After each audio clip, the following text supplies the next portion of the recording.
Welcome to Official History World, where history comes alive. Explore the events, empires, and people that shaped our world. Subscribe and be part of our journey through time.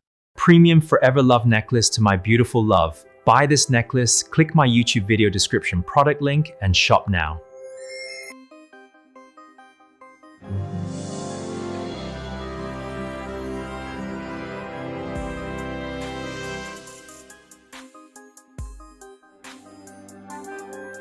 Today, many Americans take for granted the freedoms they enjoy, often forgetting that the road to American independence was a long and arduous one. The struggle for freedom began during the late 1760s when the British government under King George III placed new taxes on the colonies. Angry colonists rebelled. Parliament did lift all taxes but one, the tea tax. One night, a group of colonists refused to allow British tea to be unloaded in what's known as the Boston Tea Party.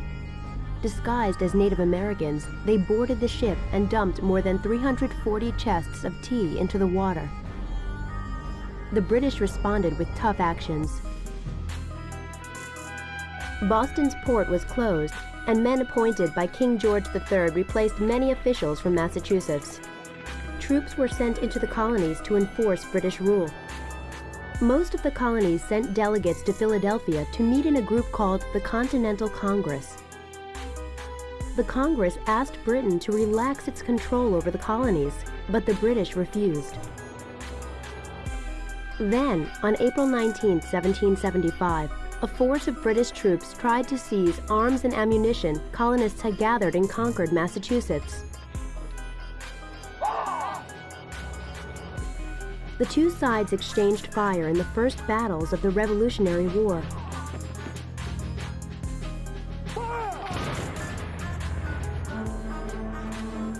Underlying this unrest were more than issues of taxes.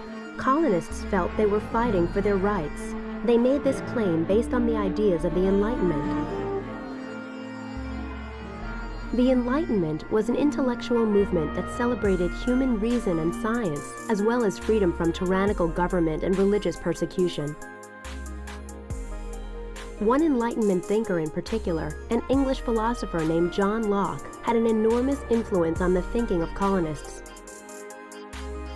In the late 1600s, Locke had written that a government is only legitimate if it protects an individual's rights to life, liberty, and private property. He went further, saying that people have the right to overthrow a government that violates these rights. Colonists who wanted independence, the Patriots, believed that this is exactly what had happened in the colonies. The British government, they said, had violated colonists' rights with its unfair taxes and other harsh actions. Still, when the fighting broke out, only about 1/3 of the colonists favored a rebellion. Another third supported the British government. These people, called loyalists, thought the colonists' complaints could be settled peacefully and believed the Americans could never win a war against the powerful British Army. The remaining third were indifferent. Slowly but surely, opinions began to shift. Enlightenment philosophy played a role in helping that shift take place. Enter Thomas Paine, an Englishman who had recently arrived in America. Paine, familiar with Enlightenment thinking, felt Americans' rights were being stifled by the tyrannical British government. In January of 1776, Paine published a 47-page pamphlet in which he argued strongly for American independence. The pamphlet was called Common Sense, and in it, Paine used forceful, everyday language to attack the idea that the British king should rule the American colonies. He also declared that American independence would be a victory for humans everywhere. He wrote, "The sun never shined on a cause of greater worth. 'Tis not the concern of a day, a year, or an age. Posterity will be affected, even to the end of time." Within 3 months, 120,000 copies of Common Sense had been printed and were being read aloud throughout the colonies in taverns, schools, pulpits, and street corners. Paine's words helped convince many Americans that the cause of independence was a just one. Then, on June 7, 1776, a delegate from Virginia named Richard Henry Lee addressed the Second Continental Congress in Philadelphia. He offered a resolution. That these united colonies are free and independent states.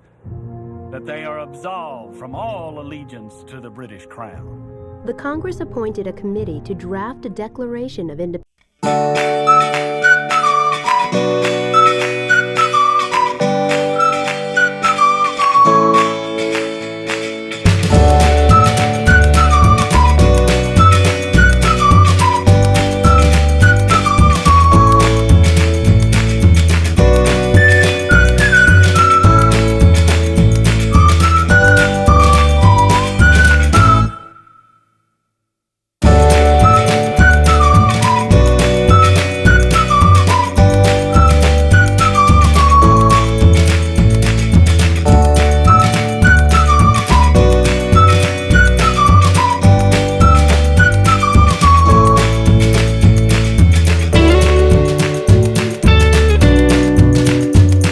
Life, liberty. I don't ever slow up, no I don't take shit. I got no love for the fakeness. If you wanna play tough and wanna hate this, I'll always show up. I don't ever slow up, no I don't take shit. I got no love for the fakeness. If you wanna play tough and wanna hate this, I'll always show up and make a statement. I don't ever slow up, no I don't take shit. I got no love for the fakeness. If you wanna play tough and wanna hate this, I'll always show up and make a statement. Everything I do so instinctive and so passionate. Every word I move so descriptive like an adjective. I got a vendetta against people who patented being negative when you should be getting after it.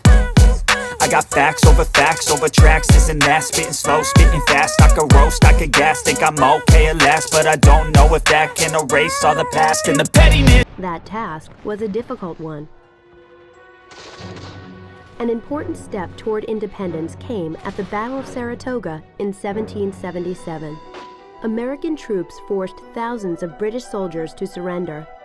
Saratoga proved to be the turning point in the war. After Saratoga, France entered into an alliance with America. The French began sending troops and ships to help the Americans. 4 years later, Washington led American and French troops to trap a British army near Yorktown, Virginia. On October 19, 1781, the British surrendered. Yorktown was the last major battle of the American Revolution. Soon after, the Americans and British began working out a peace treaty. In that treaty, the Treaty of Paris, Britain finally recognized American independence. The Patriots' dream had come true. A revolution, inspired by Enlightenment ideas, resulted in the birth of a new nation, the United States of America.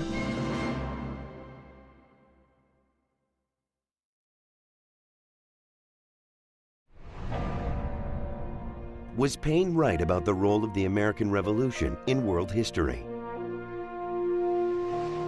How does the Declaration of Independence reflect Enlightenment thought?